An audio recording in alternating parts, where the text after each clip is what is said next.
too many of the guys you drafted did much today. Is that going to be the case tomorrow as well? Like, is that kind of the plan, just to limit what they're doing and why? We are limiting what they're doing with regards to the 7-on-7 stuff. They're working with Nicolini. We're going to ramp up a little bit more of their conditioning tomorrow with Nicolini, but they'll be separated. The reason being for it all is, their schedules over the last month have been rigorous with regards to travel and the lack of working out that they've been able to fit in. Very spotted. Wasn't worth bringing them in here and injuring them or risking injury. Let them go off to the side. Let's get a great weekend of work in for them, and also gives us a better chance to get eyes on the tryout guys, rather than the entire organization being fixated on the new draft picks. Robert, is that something that's kind of evolved over the years with these rookie camps? These used to be a lot more rigorous, I think, and it's changed over the years. No, it has been, and I can't speak for the rest of the league. I know I'm scarred. Dante Fowler, first play of Rookie Minicamp, tears his ACL, and he's out for the entire his first season. So, it's just not, in our minds, it's just not worth it. With those draft picks, they're not in any danger. There's nothing to learn. They can go through the process without going through it, and then to get them that extra work. Again, just one person's opinion, a million ways to do it, but they're still getting in great work. They're still going through all the meetings. They're still going through all the walkthroughs. So they're getting in good work, and it's giving us a chance to see where they are physically from a conditioning standpoint, so we can get them caught up with the varsity, if you will. Will there be a carryover into the OTA practices when you have the full team, and just in terms of maybe not as taxing or rigorous as previous years? For us in OTAs? Yeah. It's going to be, we're going to be more cognizant with regards to our bigs. So it's going to be a lot more 7-on-7 this year, making sure that the quarterback, receivers, and the back end of the defense are getting in all their work, but the bigs, instead of the banging, they're going to be a lot more individual based. And we're going to have a lot more walkthroughs to get the bigs incorporated. Again, trying to save their bodies. I remember last year you said you're not a big 7-on-7 guy, so is that a little bit of a change for yourself as well to implement more of it now? Yeah, we're going to get creative somehow, some way. We'll get creative to try to simulate a rush for the quarterback and all that stuff. But you're right, it's not ideal, but it's the reason why we do it is for timing, the team pass stuff. So we're coming up with a creative way to try to keep that timing and that distraction level for the quarterback. Robert, you guys brought, obviously, with you and Joe and company, this draft class obviously is a lot to be excited about. Can you talk a little bit about your process in terms of now kind of seeing where these guys fit? This is kind of the first phase of that, obviously. Now you've got all these draft picks in here that everybody's fired up about. Now it's kind of on you and your staff to kind of figure out where it's all going to work.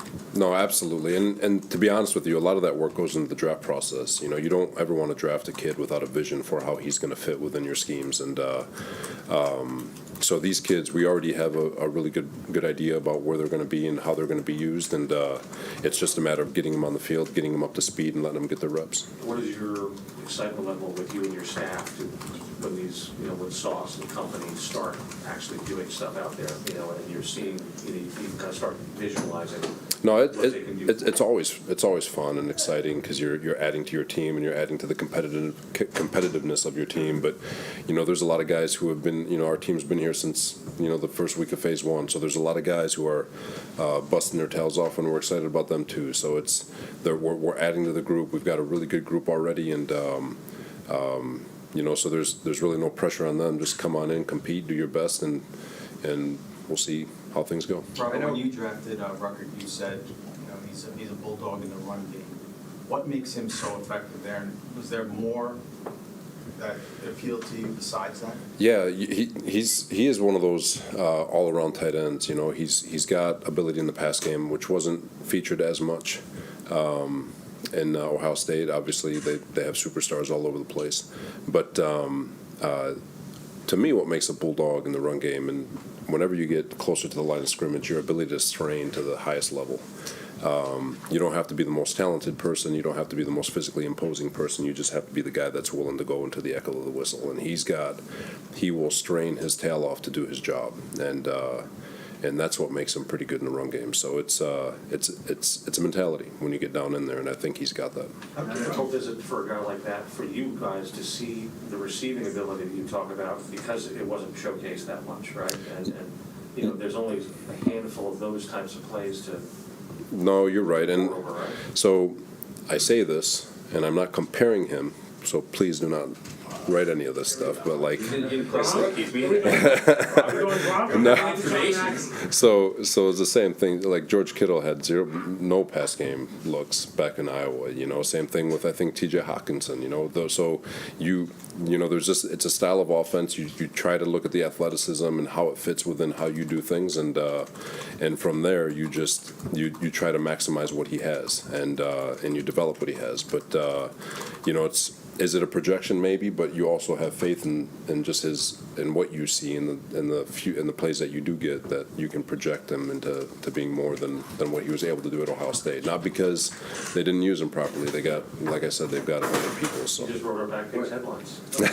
he's George Kittle. When you mentioned like just go back quickly to the ramping this up and the more 7-on-7s and OTAs and things like that. You and Joe have talked over the last 2 years or so, or a year and a half or so, about how you've constantly done these additional studies and gone additional work to figure out how you can limit injuries. Is this maybe taking a little bit of a lesser strain on OTAs? Is that part of what you guys dug up this offseason about another? Yeah, it's a residual effect, I guess you could say, in terms of just, you know, you're stacking up all this work on the guys, and it's and you think you've got the 40 days and all that, but there's only so much the body can take, and so just studying and seeing what teams do, the teams that are healthy year round. Obviously, there's a player participation in all this too, and making sure that they take care of their bodies from a regen standpoint and all that. But we can help them out too with making sure that we structure our practices in a way that really just not necessarily takes it easy on their body, but gives them the ability to recover. So when they are on the field, they can maximize what we're asking out of them. Robert, What type of how many impact people do do you you have? expect out of Sauce and Jermaine Johnson in year one? Give that to me one more time. I'm sorry. What type of impact are you expecting from Jermaine Johnson and Sauce in year one? I'm not expecting anything from the guys except for just stepping on the field and doing your absolute best. I know it's cliche, but it's the truth. It's you know, rookies and all these guys, they cook at their own rate. You know, they evolve and they become impact players at different rates all over the place. Some guys, like a Jamar Chase, show up day one and they are who they are, and then you've got guys who take 3-4 years. So the expectation for them is to step on the field, lock in, do your absolute best every day, absorb all the reps that you're getting, learn from your mistakes, and see how much better you can get. Robert, we saw it with Sauce during the pre-draft process. There was some thought that cornerbacks in your system maybe aren't as important as edge rushers, and maybe you wouldn't take one at 4. What about him made him fit your system?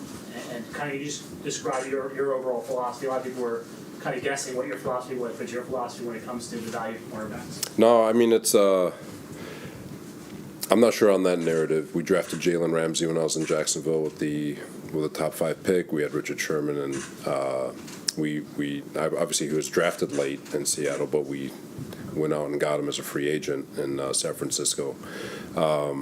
Corner is very important because it's everything we talk about on third down and in crunch time, when the whole world knows you're passing the ball and the whole other side of the world knows you're in man coverage and it's a one-on-one football game.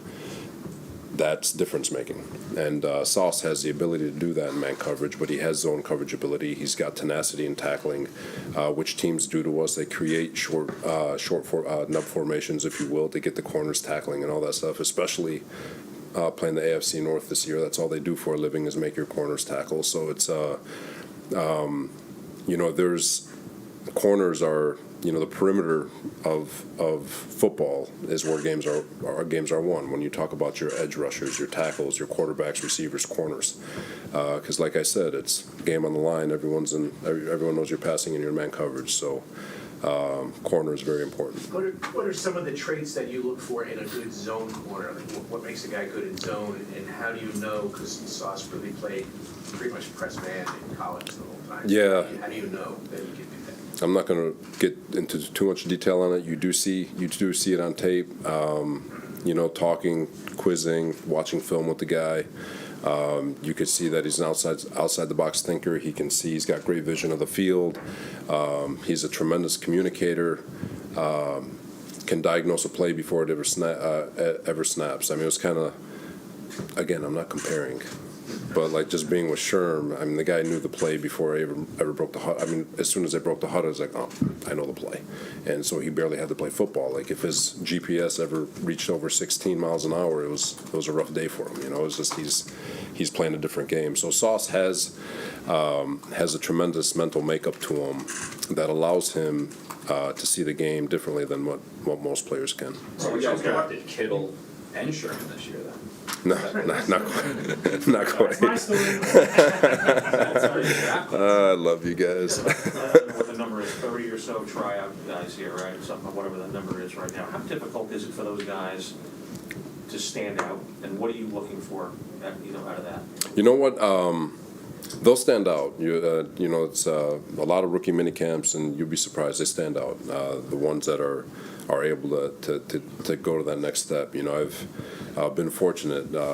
It seems like there's always one or two guys every year at a rookie minicamp that stands out, and they find their way to the 90-man roster, and some of them make the team. You know, it's just a matter of putting in your work and having fun while you're doing it, and that's why we structure it the way we do, to give them a chance to stand out. And so it is difficult, but not impossible at all. Is there a player or two in your experience that you recall that kind of came that route?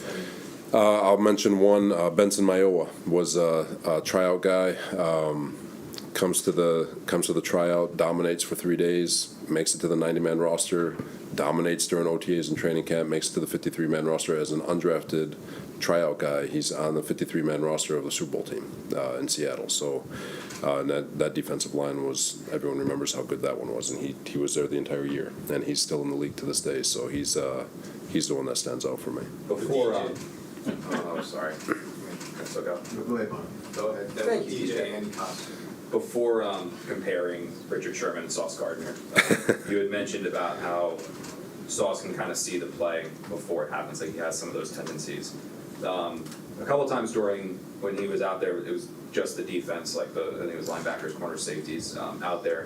When he wasn't on the field, he would take his rep, and then when he was on the field, he stood behind the guy who went in for him and went through the same play as if he was on the field. Does that go to show that? Is that kind of what you're Yeah, it shows the level of work, his work ethic. You see it normally. Our vets, they all do it. If you stand back there during one of the group installs, they're all kind of mirroring their position and just kind of trying to absorb all those mental reps. And there's never a moment on the field where you can't learn something. And for him to already have that, does it speak to that? I don't know if it does. It does say that he is aware of trying to grasp every minute that he's and take advantage of every second that he's on the football field. With your defensive line having Quinn having Sheldon, Carl, how much easier will that make Jermaine Johnson's transition to the NFL, knowing that he has a talented defensive line along with him? You know, it's for Jermaine. I think what's cool is to have like Carl Lawson already. Like if you talk to him, he's already watched tape on all these guys, and he's already got a game plan for him on how to maximize who he is as a pass rusher. And so just to have that veteran presence for him will make it easier. Now, football's still a one-on-one game. It doesn't matter if you have an all-star lineup. If you're in a one-on-one, you can't win, then it doesn't matter. So having the presence of those guys creates more one-on-ones. It's a matter of learning the game and understanding how to win those one-on-ones that'll make the difference for him. With Sauce making the transition to maybe playing more zone than he did in college, what is the bigger challenge there? Is it like adjusting his technique, or just what he's been seeing and recognizing that and having to kind of change all that? It's probably going to be the speed releases that he's probably going to get. If I was to pick one, he's used to disrupting at the line of scrimmage and slowing things down, and so when guys get free access release, they get on you a lot faster. That's always the biggest adjustment for corners, but at the same time, our zone defenses for corners are pretty simple. Just don't give up plays behind you, and but when it's crunch time, he'll be exactly where he's supposed to be. Robert, did you explain the significance of your sweatshirt? Yeah, tragedy for Laser, a young man who tragically passed. Joe and I were in the organization honoring him and his family, not issuing the number 9 this week. I'm sure that the details have been released, but an absolute tragedy. Thanks, everybody. Go ahead, you got one more. Robert, with Max Mitchell, you get to be with him a little more now. What do you like about him? What did you like about him at Louisiana? And how good a fit is he for your zone blocking system? For sure. So Max has tremendous versatility with regards to being able to play left and right. He's got great athleticism, foot speed, plays with great balance. His area of focus is going to be adding strength and power to his game. And once he's able to do that, where he can hunker down and anchor versus those bull rushes, he's got a chance to be a pretty darn good football player. So, he's got a lot of work to do, but at the same time, it's his work has nothing to do with athleticism and just becoming a little bit more of a man, if you will. You know what I'm saying? Like, I want to make sure I say that properly, but. Getting in the weight room, developing his strength, and it's going to be a little bit different when you're dealing with power rushes from a defensive line, but he's got a chance to be really good. Thank you. All right, guys, thank you so much.